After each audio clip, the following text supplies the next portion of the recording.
Eder. Mech. Pallister. Qualche sbruffone sostiene che il cellulare di Sebastiano durante il giro con la GoPro rimbalza in tutto il Friuli Venezia Giulia. È una cosa plausibile? Sicuramente il segnale radioelettrico nella sua propagazione può essere riflesso, tipicamente dalle superfici d'acqua. Però la città di Trieste, che vista sulla mappa può sembrare piatta, non lo è. Ci sono dei rilievi orografici che fanno sì che il segnale venga un po' interrotto nella sua propagazione. Quindi, in poche parole, ci può essere questo famoso rimbalzo del segnale di Sebastiano oppure no? No, le posizioni che sono indicate qui fanno pensare effettivamente a un'incompatibilità tra la cella di via San Primo e la posizione in via Stocco in Villa Bonò. È qualcosa che merita di essere approfondito, perché andando ad analizzare correttamente i tabulati di traffico in dettaglio e andando a verificare, cosa che si può fare ancora oggi, le coperture effettive di queste celle telefoniche, si può vedere se c'è un'altra spiegazione oppure se effettivamente c'è un'incompatibilità. Quindi in effetti fa bene. Direi che chiarire è la cosa migliore, visto che ci sono effettivamente tanti dubbi. Abbiamo Sebastiano che alle 8:30 sparisce nel nulla. Sparisce nel nulla nel senso che da quel momento, dalle 8:30, nessuna telecamera di Trieste lo riprenderà più. E alle 9 probabilmente salta il giro alla pescheria Rossoni perché, come abbiamo detto, i coltelli vengono trovati lì dalla ragazza che arriva molto presto. E noi sappiamo anche che Sebastiano, nell'orario antecedente all'arrivo della ragazza, si trova dall'altro lato di Trieste, anzi nella parte alta.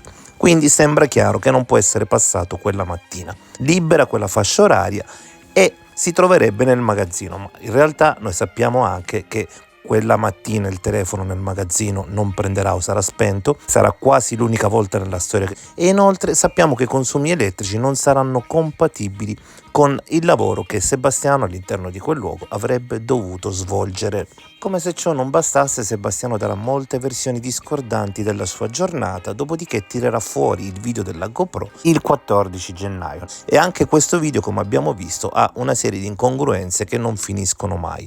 Oltretutto, alla stessa Silvia, nei giorni susseguenti, raccontando del suo 14, parla del giro in bici la mattina, ma non dirà mai di avere fatto le riprese con la GoPro.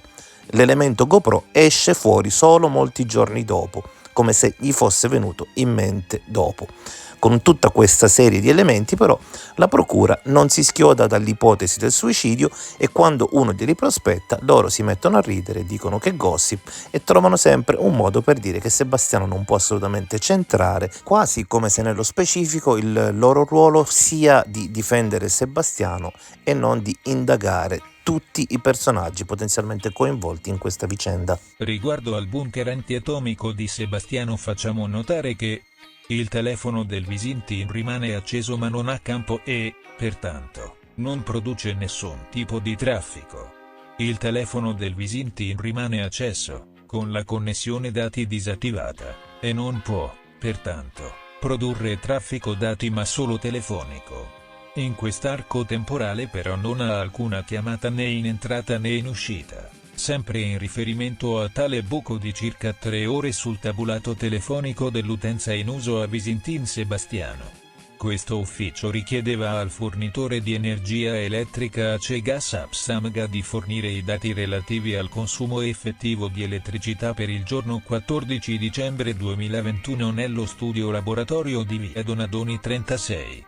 Tale accertamento era finalizzato ad addivenire alla conferma che, nell'arco temporale indicato dal Visintin in cui aveva riferito di aver arrotato i coltelli appena acquisiti nelle pescherie, ci fosse un effettivo consumo energetico. La direzione aziendale sopra richiamata confermava che, per il giorno indicato, tra le ore 9:15 e le ore 12:15, vi era stato un effettivo consumo di energia elettrica mentre, prima delle ore 09:15 e dopo le ore 12:15, non vi è stato alcun consumo fino alle successive ore 15:15.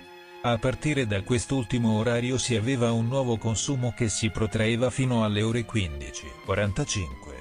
Giova precisare che, i dati forniti dalla società Acegas Apsamga, sono indicati in tabella a blocchi di 15 minuti e, quindi, sono relativi ai consumi che avvengono nell'arco di un quarto d'ora.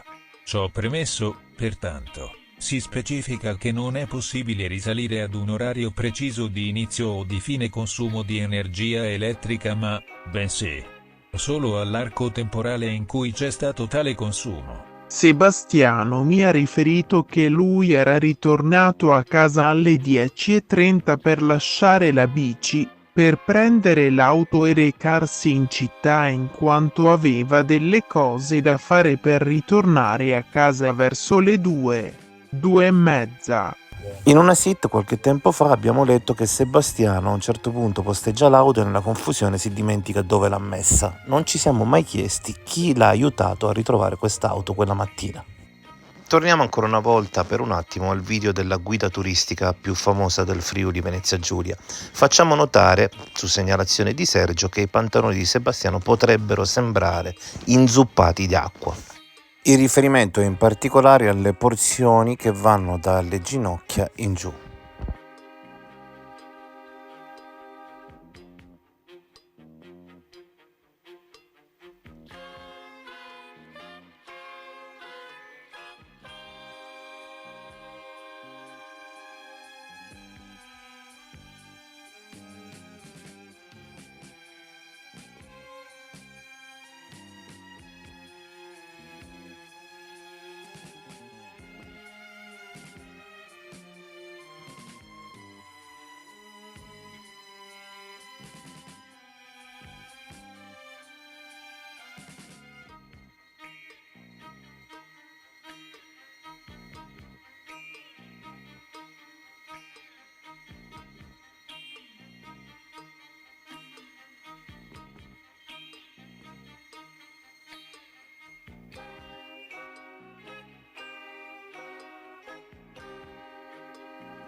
Cinque cellulari, una GoPro e l'Italia batterò.